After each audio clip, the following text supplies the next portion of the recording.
పరమాత్మానం వరదం భక్తవత్సలం ప్రపన్నార్తిహరం వందే స్మర్తృగామిస్సనోవతు సర్వమంగళమాంగళ్యే శివే సర్వార్థసాధకే శరణ్యే త్రయంబకే గౌరీ నారాయణి నమోస్తుతే.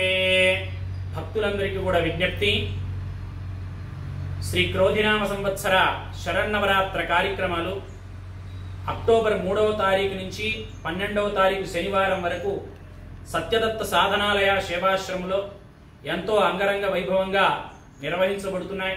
ప్రతిరోజు శ్రీ గురు దత్తాత్రేయ స్వామి గాయత్రి అమ్మవారి యొక్క పవిత్ర సన్నిధిలో చక్కగా ఉదయం పూట 10 గంటల నుంచి అమ్మవారికి ఖడ్గమాల సహితంగా శ్రీచక్రార్చన, అదేవిధంగా సహస్రనామార్చనలు, తదుపరి ప్రతి నిత్యం కూడా ఈ 9 రోజుల పాటు చండీ హోమ కార్యక్రమం నిర్వహించబడుతుంది. కాబట్టి భక్తులందరూ కూడా ఈ యొక్క అమ్మవారి యొక్క కుంకుమార్చన మరియు చండీ హోమ కార్యక్రమాలలో పాల్గొని అమ్మవారి కృపకు పాత్రులై తీర్థప్రసాదాలు స్వీకరించ ప్రార్థన. హరి ఓం తత్సత్.